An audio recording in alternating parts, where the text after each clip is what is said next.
Good afternoon, everyone, and welcome to this week's Fridays with Friends. I am very excited to have Joe Baldelamar from the Alzheimer's Association. He is the program manager for the Southeast Florida region of the Alzheimer's Association with me today. So thank you, Joe, for joining me. Thank you. It's an honor being here today. Thank you so much.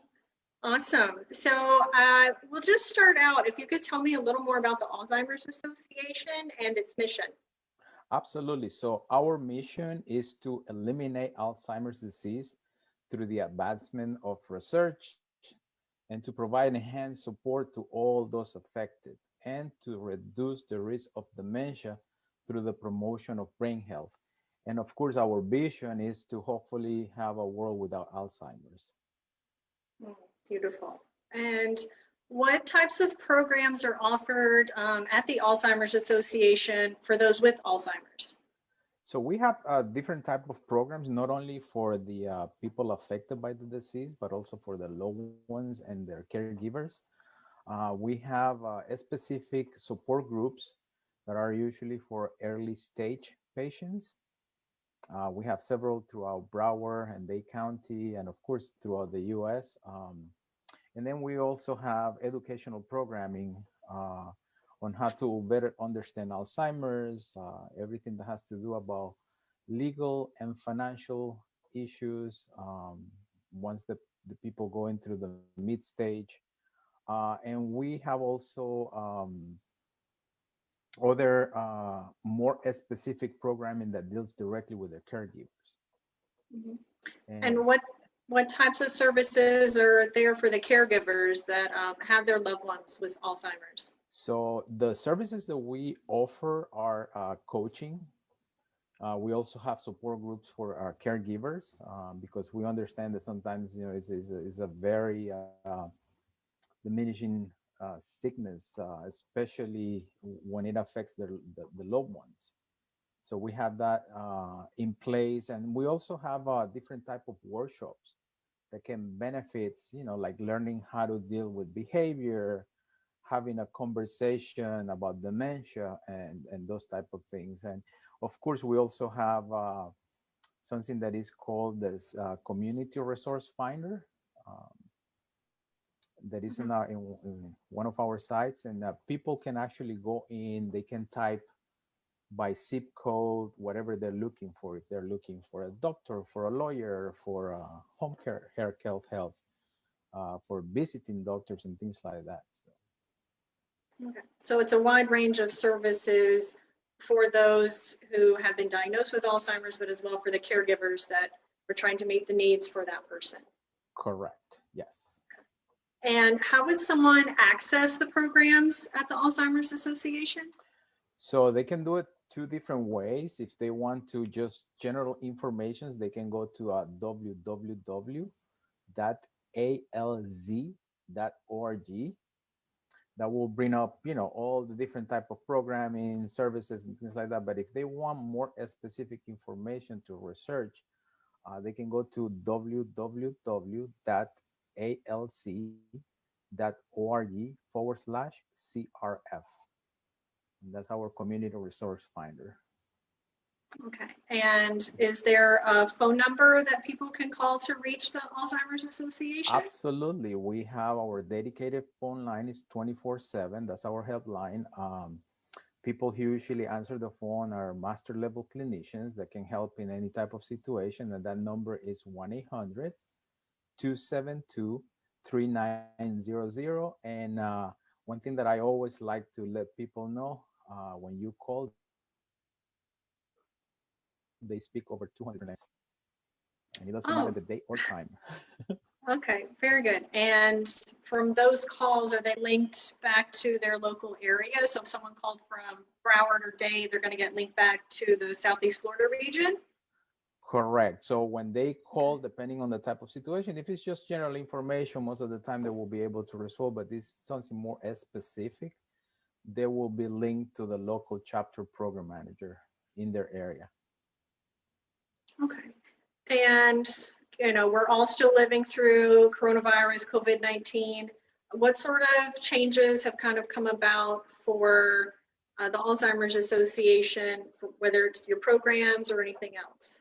So because of COVID-19, the pandemic, all of our programming now is being virtually offered. So we either meet through Zoom, Google Meet, it all depends. Sometimes we have our conference call lines because we understand that sometimes people might have some sort of technological challenges. So we try to make it as easy as possible. And the same thing goes for our programming. All of our educational programmings are being delivered virtually, as well as our, it's called the Virtual Caregiver College Series. And that's an area that is specific just for caregivers. Okay. Yeah, we've all had to adjust, like with the changes and everything going on. Like you said, some people do have technological issues. I mean, I have my own here if the internet goes down, so it's, it's the world we live in right now. But it's great that you've been able to put those programs virtual to still be in touch and still offer the services. Yes, and the other great thing that has come up is that we have the bridge, it's called the Vital Project. Mhm. So in association with the state of Florida and the Department of Elderly Affairs, we have been able to provide iPads in different home health care settings, so people can still be in touch with their loved ones, being able to have that communication, since many of our ALSs are being close to public. So that's in order to keep that connection with the family or the loved one. We have been blessed to be part of that project. Oh, very good. Yeah, it's important, whatever way to keep that connection, even if it's not the in-person, but at least keeping that face-to-face, kind of like I'm getting to meet you today. I mean, we've had another call before, but it may not be in person, but it's been really great, like learning more about the association and what you do and what programs are there, and being able to now put that out, to the larger community. What if someone wants to volunteer for the Alzheimer's Association, whether it's, in COVID, pre-COVID, like kind of how does somebody do that, or how do you utilize volunteers? So, that's a great thing that you mentioned that, because due to this virtual world that we live in now, our volunteering opportunities has been easy as far as like people depending on what they want to do. There are some people that would like to become a support group facilitators. So all the training is done online. The application can be done online. Same thing if somebody wants to be a community educator, they can get all the training, all the programming. Of course, we have our upcoming walks. So people can volunteer on the walks virtually, by creating a team, taking some pictures with friends walking around the neighborhood. Advocacy, we're big on that one. And of course, as a community outreach volunteer, and that's like, connecting us with other organizations that are willing to allow us to bring the awareness of Alzheimer's into the community. Oh, very good. Well, we really appreciate your time today, Joe, joining me and giving me more information and being able to broadcast this live to our Facebook for it. So thank you very much for your time and for all the work that you do in the community for the Alzheimer's Association.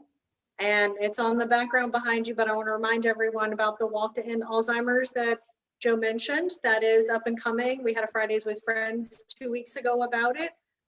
But again, just keep that in mind that that's coming up with the virtual option for everyone to do that. And thank you so much. A pleasure. And, thank you for giving us the opportunity to keep bringing awareness into our community. Yeah. Thank you again, Joe. And thank you for everyone that watched today's Fridays with Friends. And we will see you next week. Have a nice weekend. Thank you.